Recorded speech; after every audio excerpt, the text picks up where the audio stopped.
Welcome back. देखिए हम लोग कंटिन्यूटी ऑफ फंक्शन पे आज डिस्कस करेंगे। ठीक है, इससे पहले मैंने आपको लिमिट की एग्जिस्टेंस और लिमिट वैल्यू को कैसे फाइंड आउट किया जाता है, काफ़ी सारा हम लोग एनसीईआरटी का और अच्छे क्वेश्चंस को देखे थे। तो आई होप आप लोगों ने उस लेक्चर को देख लिया है। उसके बाद आज हम लोग कंटिन्यूटी को यहाँ से कंटिन्यू कर रहे हैं। ठीक है, तो देखिए कंटिन्यूटी जैसा इसका नेम है, अगर हम लोग बात करें कि कोई फंक्शन कब कंटिन्यूअस होगा। ठीक है, तो अगर आपको कोई फंक्शन का ग्राफ दिखता है, मान लो कि जैसे कोई फंक्शन है ये, ये अगर कोई फंक्शन है तो डेफिनेटली हम अगर बात करें तो ये हमको अभी जो है हर जगह क्या दिख रहा है, कनेक्ट दिख रहा है, यानी ये कंटिन्यूअस है। तो कंटिन्यूटी जो है किसी पॉइंट पे हो सकता है। ठीक है, कि आपको पॉइंट पे पूछे कि उस पॉइंट पे ये कंटिन्यूअस है या डिसकंटिन्यूअस है। ठीक है, या हो सकता है आपको कोई डोमेन में पूछे, ठीक है, या किसी इंटरवल में पूछे। तो अगर किसी इंटरवल में पूछता है, ठीक है, तो उस केस में हमको उस पूरे इंटरवल में देखना पड़ेगा कि वो कहीं पे टूटा हुआ तो नहीं है। ठीक है, और अगर किसी पॉइंट पे पूछता है तो आपको बस उस पॉइंट पे चेक करना पड़ेगा। तो अभी हम लोग 1 बाय 1 स्टार्ट करते हैं। तो यहाँ पे हम लोग किसी पॉइंट पे देखेंगे। ठीक है, तो मान लो कि जैसे हम बात करें, कोई मेरा पॉइंट है अलोंग द एक्स एक्सिस। ठीक है, x इक्वल टू ए, तो x इक्वल टू ए मेरा कोई पॉइंट है। तो इस पॉइंट पे, ठीक है जी, हम लोग देख रहे हैं कि क्या है, मेरा जो कर्व है वो क्या है, वो टूटा हुआ नहीं है। तो आपको अगर कोई ग्राफ दिया हुआ है तो ग्राफ से आप बस देख के जस्ट पता कर सकते हैं कि वो कंटिन्यूअस है कि नहीं है। ठीक है, तो ग्राफ का अपना फायदा होता है, इसलिए हम लोग जो खास फंक्शन है उसका ग्राफ को हम लोग याद रखते हैं ताकि हमको एनालिसिस करने में इजी हो और हमको याद रहे कि वो कहाँ पे कंटिन्यूअस है, कहाँ पे नहीं है। ठीक है, जैसे हम लोग बात करें मॉडुलस एक्स का। ठीक है, तो मॉडुलस एक्स का ग्राफ कैसा होता है? मॉडुलस एक्स का ग्राफ देखो इस तरीके से होता है। ये अगर एक्स एक्सिस है, ये अगर वाई एक्सिस है, तो इसका ग्राफ होता है इस तरीके से। ठीक है, ये ओरिजिन से इस तरीके से भी बन जाता है, तो ये मॉडुलस एक्स है। तो हम लोग देखें थ्रू आउट ये हर जगह क्या है, कनेक्टेड है, हर जगह क्या है, ये कंटिन्यूअस है, कहीं पे डिसकंटिन्यू नहीं हो रहा। तो ये हम लोग बोल सकते हैं कि ये कंटिन्यूअस है। ठीक है, इज कंटिन्यूअस, ये आपका कंटिन्यूअस है, कंटिन्यूअस। ठीक है, फॉर ऑल रियल एक्स, तो इन आर लिख सकते हैं कि ये हर जगह कंटिन्यूअस है। ठीक है, तो अगर किसी पॉइंट पे आपको चेक करने के लिए बोल दे कि किसी पॉइंट एक्स इक्वल टू 0 पे इसका क्या कंडीशन है, तो हम ओरिजिन पे भी देख रहे हैं कि एक्स इक्वल टू जो 0 है वहां पे भी ये क्या है, कंटिन्यूअस है। तो हम इसको बोलेंगे कंटिन्यूअस। ठीक है, तो अगर आपके पास में ग्राफ है तब तो आपको कुछ जो है दिक्कत ही नहीं होता। इसी तरीके से मान लो अगर मेरे पास में कोई स्क्वायर रूट फंक्शन है y equal to root x. ठीक है, तो ये क्या होता है, तो ये एक्चुअली पैराबोला का एक पार्ट है, y square equal to x का। ठीक है, और y square equal to x का ग्राफ कैसा होता है, तो ऐसा होगा। ठीक है, तो हम सिर्फ ऊपर का लेंगे पैराबोला, नीचे का नहीं लेंगे, इसलिए कि आपको रूट एक्स दिया हुआ है ना। तो रूट एक्स का मतलब होता है कि y का जो भी वैल्यू होगा वो सिर्फ पॉजिटिव आएगा फॉर एनी एक्स। ठीक है, चूंकि स्क्वायर रूट फंक्शन है तो ग्राफ इसका ऐसा होता है। ग्राफ पे हम लोग काफी लेक्चर में बात की है, तो आप वहां से देख लीजिएगा। ठीक है, तो ये एक्चुअली इसका ग्राफ हो गया ऊपर वाला। ठीक है, नीचे वाला नहीं होगा। तब ये भी दिख रहा है आपको कि थ्रू आउट क्या है, ये कंटिन्यूअस है। ठीक है, कहीं पे टूटा हुआ नहीं है। तो हम एक्स का कुछ भी वैल्यू लें, पहले तो एक्स का हम सिर्फ इसमें क्या लेंगे, पॉजिटिव वैल्यू ही रख सकते हैं, क्योंकि स्क्वायर रूट में या तो 0 या तो पॉजिटिव ही आप रख पाओगे। ठीक है, इसका डोमेन क्या है, पॉजिटिव आर है। ओके, तो किसी भी वैल्यू के लिए, बट ये क्या है, कंटिन्यूअस है। तो अगर आपको कोई पूछता है कि एक्स इक्वल टू 2 पे इसका क्या कंडीशन है, तो डायरेक्ट बोल देंगे कंटिन्यूअस है। ठीक है, तो ग्राफ अगर आपको दिया हुआ है तब तो आपको कोई दिक्कत ही नहीं है। इसी तरीके से जो ग्रेटेस्ट इंटीजर एक्स का ग्राफ होता है तो वो कैसा होता है, तो वो हम लोग जानते हैं कि अगर इंटीजर ले लें हम लोग 1 2 3, ठीक है, 0, यहाँ पे -1 -2 -3, तो इसका ग्राफ कैसा होता है, इसका ग्राफ होता है, ठीक है, 0 और 1 के बीच में ये ऐसा होगा। ठीक है जी, 1 और 2 के बीच में मान लो यहाँ पे ये 1 है, ये आपका 2 है, ये -1 है। ठीक है, -2 है, इस तरीके से। तो 1 और 2 के बीच में ये कैसा होगा, तो इस तरह से ग्राफ होता है। ठीक है, 2 और 3 के बीच में कैसा होता है, तो इस तरीके से ग्राफ होता है। ठीक है, -1 से 0 के बीच में इसका ग्राफ कैसा होगा, तो -1 से 0 के बीच में इसका ग्राफ हमारा मिलेगा इस तरीके से। ठीक है, इस तरीके से मिलेगा। फिर हम लोग देखेंगे -2 से -1 के बीच में कैसा ग्राफ मिलता है। तो यहाँ पे थोड़ा सा हम लोग इसको ऐसे कर लेते हैं। ठीक है, यहाँ पे ये ऐसे होगा। ठीक है, -1 और 0 के बीच में -1 मिलेगा, 0 नहीं मिलेगा, 0 को ओपन कर दीजिएगा। ठीक है, -2 से -1 के बीच में कैसा मिलेगा, तो इस तरीके से मिलता है। तो ये पूरा हम लोग डिस्कस किए हुए। ठीक है, एक जो अलग मेरा टाइप ऑफ फंक्शन है और जो ग्राफ ऑफ फंक्शन है वहां पे। तो अब आप देख रहे हो कि ये आपका दिख रहा है कि ये कैसा है, तो ये हर जगह टूट रहा है ना। आप देख रहे हो कि जैसे ये ग्राफ है, तो 1 और 2 के बीच में तो ये कंटिन्यूअस है, बट खुद स्टिल 2 जो पॉइंट मेरा x इक्वल टू 2 है वहां पे ये क्या है, डिसकंटिन्यूअस है, क्योंकि यहाँ पे ग्राफ खत्म हुआ फिर यहां से शुरू हो रहा है। इसी तरीके से 1 पे भी देखो ग्राफ डिसकंटिन्यू हो जा रहा है, इसी तरीके से 0 पे डिसकंटिन्यू हो जा रहा है। ठीक है, तो ये जो ग्रेटेस्ट इंटीजर फंक्शन होता है ये क्या होता है, ये डिसकंटिन्यूअस होता है, डिसकंटिन्यूअस। ठीक है, किसमें, एट इंटीजर पॉइंट, जो भी इंटीजर पॉइंट्स है तो उन इंटीजर पॉइंट पे ये डिसकंटिन्यूअस होगा, यानी कि 0 पे 1 पे 2 पे 3 पे ये सब क्या है, या -1 -2, ठीक है, सब पे ये डिसकंटिन्यूअस होगा। इसमें जो पॉइंट ऑफ डिसकंटिन्यूटी है, ठीक है, पॉइंट ऑफ डिसकंटिन्यूटी क्या आ गया, तो ये सारा आ गया। ठीक है, तो अगर आपसे कोई पूछ दे पॉइंट ऑफ कंटिन्यूटी क्या है, यानी कहाँ पे कंटिन्यूअस है, ठीक है, तो कंटिन्यूअस कहाँ पे है, तो ऐसे करना होगा रियल माइनस, ठीक है, इंटीजर।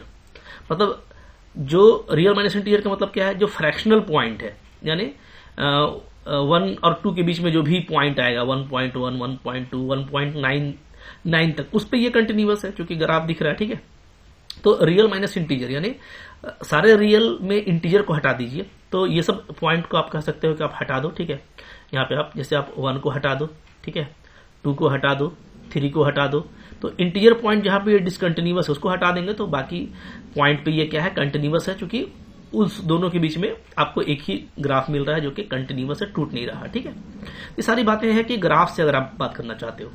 अब चलो कॉन्सेप्ट की तरफ चलते हैं कि जो हमको फॉर्मूला दिया है। ठीक है, तो आपको अगर ग्राफ नहीं है और विदाउट ग्राफ हमको काम करना है तो कैसे करेंगे। ठीक है, तो मैं बात कर रहा था कि मान लो कि मेरे को कोई फंक्शन दिया हुआ है y इक्वल टू fx, ठीक है, और हमको किसी पॉइंट पे जांच करना है। ठीक है, एलोंग एक्स एक्सिस एक पॉइंट ले लेते हैं, सपोज करते हैं x इक्वल टू a। ठीक है, तो x इक्वल टू a पे जो फंक्शन का वैल्यू होगा वो क्या होगा, तो वो हो जाएगा हमारा fa। ठीक है जी, ओके। अब देखिए, अब बात समझिएगा ना, तो मेरे को ये जांच करना है कि x इक्वल टू a पे फंक्शन मेरा कंटिन्यूअस है, ठीक है, या क्या है, या आपका डिसकंटिन्यूअस है, ये हमको देखना है। ठीक है, तो कैसे देख सकते हैं, तो हम लोग क्या करेंगे, हम लोग यहाँ पे a का लिमिट वैल्यू निकालेंगे। ठीक है, a का क्या निकालेंगे, a का निकालेंगे हम लोग at x equal to a पे हम लोग फंक्शन का लिमिट वैल्यू निकालेंगे। ठीक है, limit x tending to a fx हम फाइंड करेंगे।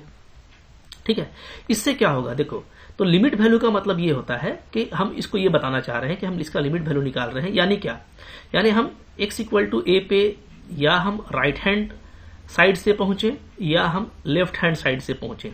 ठीक है, किसी भी तरह से हम अप्रोच करें x इक्वल टू a को, आइदर फ्रॉम राइट हैंड और आइदर फ्रॉम लेफ्ट हैंड, तो वैल्यू इसका क्या है, तो इसका वैल्यू बराबर आ रहा है। अब बात समझिएगा, राइट हैंड पे जो भी है आपका पॉइंट, ठीक है, वो क्या है, वो जस्ट a से बड़ा होगा, a प्लस। ठीक है, और लेफ्ट हैंड पे जो भी पॉइंट है वो क्या है, जस्ट a से छोटा है, यानी a माइनस। ठीक है, तो a प्लस पे मान लेते हैं फंक्शन का वैल्यू मेरा ये है। ठीक है, और a माइनस पे फंक्शन का वैल्यू मेरा ये है। ठीक है, अब अगर ये दोनों वैल्यू इक्वल हुआ, अगर LH लिमिट RH के इक्वल होगा तभी तो आपका लिमिट एग्जिस्ट होगा ना, देन हम क्या बोलेंगे, तो हम बोलेंगे कि मेरा लिमिट एग्जिस्ट कर रहा है, लिमिट एक्सटेंडिंग टू a क्या कर रहा है, एग्जिस्ट कर रहा है। ठीक है, और इसका वैल्यू वही होगा जो इनका वैल्यू आएगा, अगर इसका वैल्यू भी है इसका वैल्यू भी आएगा। ठीक है जी, तो बात समझिए, अगर ये दोनों इक्वल हुआ, ठीक है, तो लिमिट निकालने से ये पता चल जाएगा आपको फंक्शन का कि लेफ्ट हैंड और राइट हैंड से एक ही वैल्यू आ रहा है और वो भी है, और अगर यही वैल्यू fa का भी है, मतलब उस पॉइंट पे जो फंक्शन का वैल्यू है अगर वही वैल्यू fa का है, इसका मतलब क्या हुआ समझिए, इसका मतलब ये हुआ कि ये तीनों पॉइंट, ये जो तीनों पॉइंट है, ये तीनों पॉइंट का एक ही वैल्यू है। ठीक है, अब आप समझिए, यहाँ पे मैं इसको थोड़ा जूम करता हूं, मैं जूम करके बता रहा हूं। ठीक है, अगर जैसे जूम कर लेंगे, ठीक है, थोड़ा जूम कर ही लेते हैं, चलो अच्छा समझ में आ जाएगा आपको।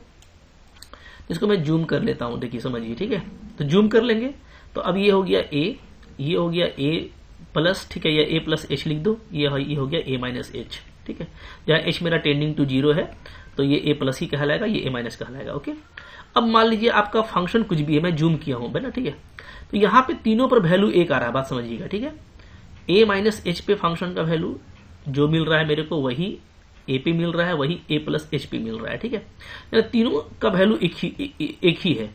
अगर तीनों का वैल्यू एक ही है तो जैसे मान लो ये मेरा x एक्सिस है, ये मेरा y एक्सिस है।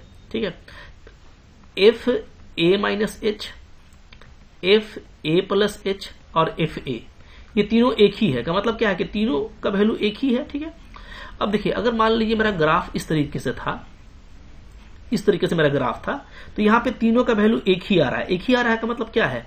एक ही आने का मतलब ये है कि ये तीनों पॉइंट एक ही जगह है, ठीक है, तीनों पॉइंट एक ही जगह है, एक लाइन में कह सकते हैं, ठीक है। तो चूंकि हम लोग जूम करके रखे हैं, तो वो जो छोटा सा पार्ट था ना ऊपर में, वो छोटा सा पार्ट यहाँ पे एक स्ट्रेट लाइन के जैसा फील होगा, यानी आपस में क्या होगा, एकदम कंटिन्यू होगा, एकदम जुड़ा हुआ होगा, ठीक है।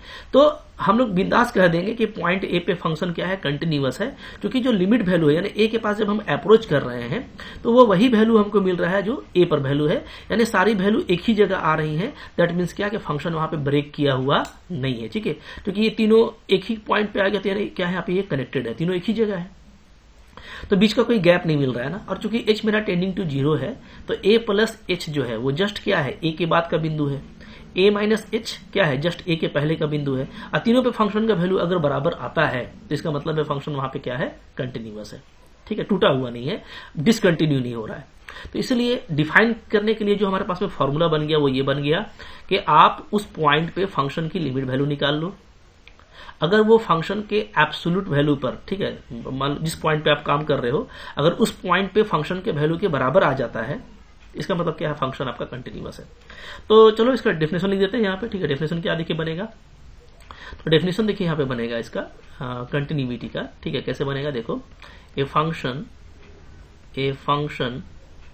F x is said to be continuous at point, ठीक है, at point x equal to a, at point x equal to a। एक फंक्शन को हम x equal to a पे कंटिन्यूअस बोलेंगे कब, when, जब फंक्शन की लिमिट वैल्यू निकाली जाए a पर, वो एग्जिस्ट करता हो, ठीक है, और इक्वल हो किसके, एफ ए के, तो हम क्या बोलेंगे कि फंक्शन मेरा कंटिन्यूअस है, ठीक है। अब देखिए, अब इसको डिफरेंट बुक में डिफरेंट तरीके से लिखा जाता है, समझिएगा बात को, ठीक है। जैसे यहां पे मैं इसी को कैसे लिख सकता हूं, ऐसे भी लिख सकता हूं कि भैया लिमिट का वैल्यू तभी मिलेगा जब ये एग्जिस्ट करेगा। इसका मतलब है कि जो राइट हैंड लिमिट वैल्यू है वो क्या होना चाहिए, वो लेफ्ट हैंड लिमिट वैल्यू के इक्वल होना चाहिए, और ये जो भी वैल्यू आएगा वो एफ ए के इक्वल होना चाहिए। तो ऐसे भी आप याद रख सकते हो, ठीक है, कि अगर right hand limit, left hand limit और एफ ए बराबर है तो फंक्शन आपका ए पे कंटिन्यूअस होगा। ऐसे भी लिख सकते हैं इसको, जो हमारा फॉर्म है, कैसे, limit x tending to a plus f x यानी right hand value, limit x tending to a minus f x यानी लेफ्ट हैंड वैल्यू, ये आपका एफ ए के बराबर होना चाहिए, ठीक है। तो बहुत सारे बुक में आप ये देखोगे कि ऐसे आपको दिया रहता है कि कंटिन्यूअस होगा जब ये तीनों इक्वल होगा, यानी क्या, सिंपली आपका right hand limit, left hand limit, ये दोनों इक्वल होगा तो लिमिट एग्जिस्ट कर जाएगा, लिमिट का वैल्यू मिल जाएगा और वो आपका एफ ए के इक्वल होगा। तो सारी एक ही चीजें हैं, ठीक है। इसी को आप कहीं कहीं पे ऐसे भी देख सकते हो, कैसे, limit h tending to 0 f a plus h equal to limit h tending to 0 f a minus h equal to f a. तो सारी चीज देखो एक ही चीजें हैं, अलग अलग तरीके से लिखी रहती हैं बुक में, तो इसको समझने का फेर है, बस आपको समझ जाना है, ठीक है। अगर ये आपका राइट हैंड लिमिट है, ये लेफ्ट हैंड लिमिट है, ये फंक्शन का वैल्यू है। तो मेन मदर चीज ये है कि लिमिट एग्जिस्ट करना चाहिए और जो उसकी वैल्यू आए वो फंक्शन के उस पॉइंट पे अगर आता है तो वो आपका कंटिन्यूअस होगा, ठीक है। ये हो गया एक पॉइंट पे चेक करना। और अगर आप किसी इंटरवल या डोमेन में चेक कर रहे हैं तो अगर उसके हर पॉइंट पे वो कंटिन्यूअस होगा तो हम लोग उसको उस इंटरवल में कंटिन्यूअस बोलेंगे, ठीक है। कैसे भी आप बोल सकते हो कि एफ एक्स, इसको नोट में लिख देता हूं मैं, note, f x is said to be continuous, ठीक है, इन कोई इंटरवल मान लीजिए आपको दिया हुआ है, इन इंटरवल आई, ठीक है।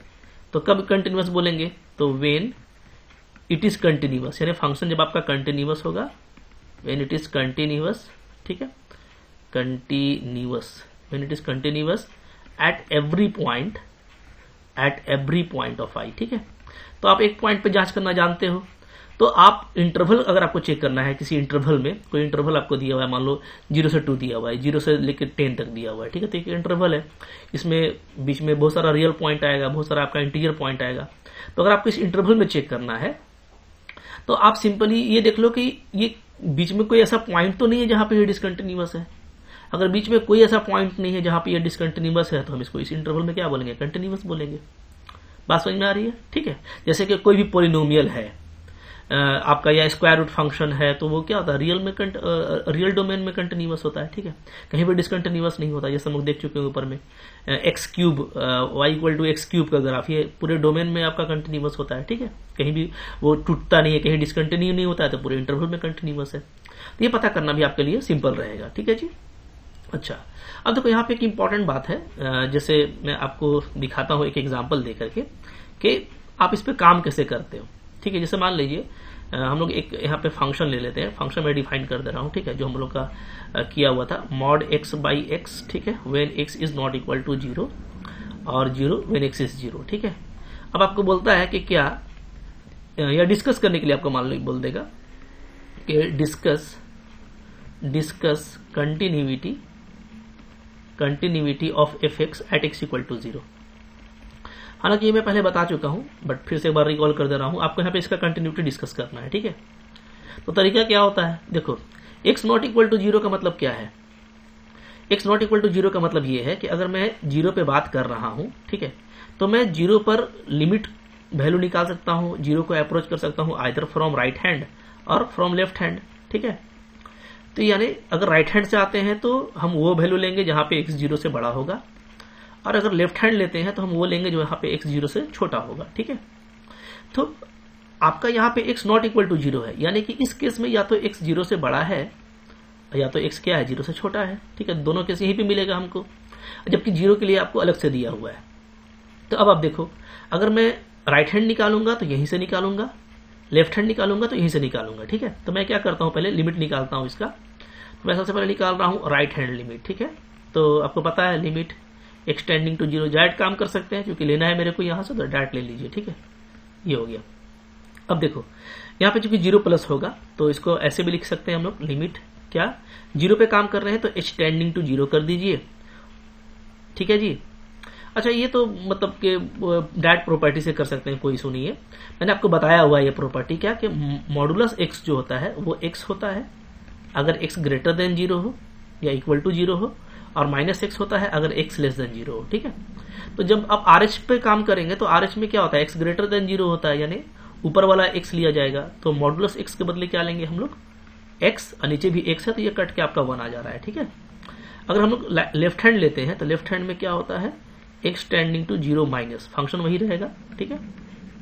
तो 0 माइनस यानी कि आप x लेस देन 0 पे काम करोगे तो x लेस देन 0 पे माइनस x होता है, ठीक है। तो मॉडुलस x माइनस x आ जाएगा बाई x कट के -1।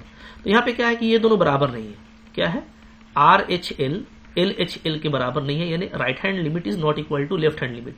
इसका मतलब ये हुआ कि लिमिट वैल्यू ही एग्जिस्ट नहीं कर रहा है 0 पे, fx नॉट एग्जिस्ट, ठीक है, ये एग्जिस्ट ही नहीं कर रहा है तो ये कंटिन्यूअस भी नहीं होगा, क्योंकि एग्जिस्ट करता तब तो हम बात करते कंटिन्यूटी का।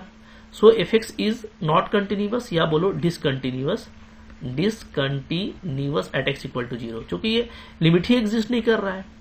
जब मैं दो तरफ से आ रहा हूं तो मेरे को वैल्यू ही अलग अलग मिल रहा है, तो अलग अलग वैल्यू मिल रहा है तो वहां पे हम इसको कैसे कंटिन्यूअस कहेंगे, ठीक है। और अगर ये बराबर आ जाता तो हम फिर इसको चेक करते f0 पे, और f0 का वैल्यू क्या है, तो at x equal to 0 function का वैल्यू 0 है। तो अगर ये दोनों बराबर आता और 0 आता और इस 0 के इक्वल हो जाता तो हम लोग क्या बोलते, ये कंटिन्यूअस है। बात समझ में आ रही है। जैसे हम लोग यहाँ पे एक और एग्जांपल देख सकते हैं, जैसे मान लीजिए आपको fx दिया हुआ है, ठीक है, इस तरीके से मान लो दिया हुआ है हम लोगों को fx, कैसे, साइन x बाई एक्स, ठीक है, x नॉट इक्वल टू 0, और फिर हम लोगों को दिया हुआ है 1 व्हेन x इक्वल टू 0। तो इस केस में आप देखिएगा वही चीज होगा ना, ग्रेटर देन 0 या लेस देन 0 आपको ऊपर में ही मिलेगा। और जब हम लोग लिमिट निकालते हैं एक्सटेंडिंग टू 0, ठीक है, साइन x बाई एक्स, ठीक है, तो ये क्या होगा, ये आपका 1 होगा, ठीक है। दोनों के लिए, राइट हैंड के लिए भी यही वैल्यू होगा, लेफ्ट हैंड के लिए भी यही वैल्यू होगा, ठीक है जी। आप निकाल अलग अलग करके देख लेना, आप राइट हैंड के लिए निकालेंगे तो यही आएगा 1, लेफ्ट हैंड के लिए निकालेंगे तो यही आएगा 1, तो दोनों में इक्वल आ रहा है, यानी आपका लिमिट एग्जिस्ट कर रहा है, ठीक है। तो हम लोग बोल सकते हैं कि इस केस में क्या है, लिमिट एक्सटेंडिंग टू 0 fx का वैल्यू क्या है, 1 है, ठीक है। अच्छा, एंड, और यहाँ पे अगर हम लोग f0 देखें, मतलब उसी पॉइंट पे फंक्शन का वैल्यू, तो वो भी आपको 1 दिया हुआ है, तो ये भी हमारा 1 है, ठीक है। तो हम लोग कह सकते हैं यहाँ पे आसानी के साथ में क्या, कि देयरफॉर यहाँ पे क्या हो रहा है, लिमिट एक्सटेंडिंग टू 0 fx ये बराबर हो रहा है f0 का, ठीक है। तो हमारा क्या है, हमारा x जो है वो कंटिन्यूअस है, is continuous, fx is continuous at x equal to 0। तो कुछ करना ही नहीं है, कंटिन्यूटी काफी आसानी से चेक होगा। और इसके लिए मैं आपको सजेस्ट करूंगा ना कि अच्छे से सीखने के लिए आप एनसीईआरटी का क्वेश्चन बनाइए। मैंने एनसीईआरटी को अलग से पूरा कराया हुआ है बुक को, ठीक है। तो पहले छोटे छोटे क्वेश्चन करेंगे, फिर बड़े क्वेश्चन करेंगे, तो आपको कॉन्फिडेंस आ जाएगा। हर तरह का वैरायटी ऑफ क्वेश्चन कीजिए, ठीक है। जैसे मैं बता रहा हूं वैसे कीजिए। अलग अलग बुक में आपको देखो बहुत अलग अलग तरह का प्रोसेस और फॉर्मूला मिलेगा। तो अब आप समझ में आ गया होगा कि सारा एक ही चीज है। अब बहुत फेमिलियर रहना है, भारी तो है ही नहीं, एकदम आसानी से डील करना है।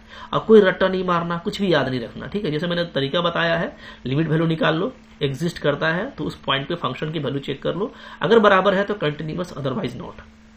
तो इसी तरीके से पूरा प्रैक्टिस करेंगे। और मेरा पुराना ही वीडियो है लेकिन काफी हेल्पफुल है, तो जाकर के एनसीईआरटी का आप वो वीडियो देख सकते हैं। पहले खुद से बनाइए, नहीं बनता तो फिर बाद में आप देख सकते हो, ठीक है। तो इस तरीके से देखो ये हायर मैथमेटिक्स तक भी जाता है। 2 डायमेंशन में, मल्टी डायमेंशन में भी हम लोग कंटिन्यूटी का डेफिनेशन लिखते हैं, ठीक है। रियल मैथमेटिक्स में लिखते हैं, ठीक है। नेबरहुड लेकर के लिखते हैं। तो है यही चीज, लेकिन जो एक पॉइंट पे है, एक इंटरवल पे है, बाद में वो क्या होता है 2 डायमेंशनल प्लेन में या मल्टी डायमेंशनल प्लेन में नेबरहुड में बदल जाता है, ठीक है। इंटरवल को ही आगे चल करके हम लोग नेबरहुड बोलते हैं, 2 डायमेंशनल हो या मल्टी डायमेंशनल, 3 डायमेंशनल हो, ठीक है। तो ये सब हम लोग बहुत सारा लेक्चर में बात कर चुके हैं। तो ये बिल्कुल बेसिक है और इसके ऊपर हायर मैथमेटिक्स में बहुत कुछ है, बट जरूरी है कि आपका ग्रिप यहां से मजबूत रहे, ठीक है। यहां से मजबूत रखने के लिए मैं आपको सजेस्ट करूंगा कि आप एनसीईआरटी को बनाओ, मेरा लेक्चर अवेलेबल है, उसको देखो और फिर पढ़ते चले जाओ। फिर उसके बाद होता है क्वेश्चंस करना। जितने आप क्वेश्चन करोगे, खास करके ऑब्जेक्टिव क्वेश्चंस, ठीक है, जिसमें कि ऑप्शन भी रहता है कि जो भी अच्छे एग्जाम है, जेईई मेन है या आपका मान लीजिए कोई कंपटीशन है, पीजीटी है, टीजीटी है, ठीक है। तो हर कंपटीशन में या सीएसईआर नेट में जो भी क्वेश्चन आता है वो क्या आता है, वो ऑब्जेक्टिव बेस्ड होता है। तो काफी सारे क्वेश्चन में हम लोग ऑप्शन एलिमिनेशन से काम कर लेते हैं, ठीक है। तो जितना आप क्वेश्चन बनाते जाएंगे इसके बाद ना, उतना आपको यहाँ से कॉन्सेप्ट गेन होता जाएगा, आप में जो है उतना कॉन्फिडेंस आएगा, उतना कमांड आएगा, ठीक है। तो पढ़ते चले जाइए। तो आई होप आपको ये लेक्चर अच्छा लगा होगा। इसके बाद आप फिर वो एनसीईआरटी से कंटिन्यू कर लेना, ठीक है। और कुछ आगे और भी होता है क्वेश्चंस वगैरह, तो वो काफी सारे प्लेलिस्ट मेरे अवेलेबल है यूट्यूब में। तो आप रियल एनालिसिस का, कैलकुलस का जो और भी प्लेलिस्ट है, वहां पे जाके बहुत कुछ सीख सकते हो, ठीक है। इसको कंटिन्यू कर सकते हो।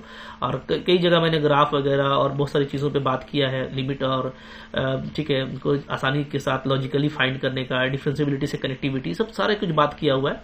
तो सबको आप देखो, पढ़ते रहो, ठीक है। काफी आपके लिए ये बेनिफिशियल रहेगा। तो आई होप आपको ये अच्छा लगा होगा। लाइक जरूर कीजिएगा, चैनल पे नए हैं सब्सक्राइब कीजिए, काफी सारा कंटेंट है, पढ़ते रहिए वहां से। और अगर आप कोर्स करना चाहते हो तो आप मेरा ऐप डाउनलोड कर सकते हो, ठीक है। ऐप में बहुत सारे कोर्सेज लगे हुए हैं, सीएसईआर नेट, पीजीटी, टीजीटी, ठीक है। और वहां पे आपको पीडीएफ मिल जाता है, बहुत सारे कोर्सेज, 9, 10, 11, 12 के भी कोर्सेज हैं। आप वहां पे सर्च कर लेना, ठीक है। अच्छे से देख लेना आप कंटेंट में, तो बहुत कुछ आपको मिल जाएगा वहां पे स्टोर में। और बहुत जेन्युइन प्राइस पे है, आप मेरे से कनेक्ट रह सकते हो, पीडीएफ वगैरह मिलता है, काफी अच्छे से आप पढ़ सकते हो वहां पे, ठीक है। पढ़ते रहिए। Thank you very much.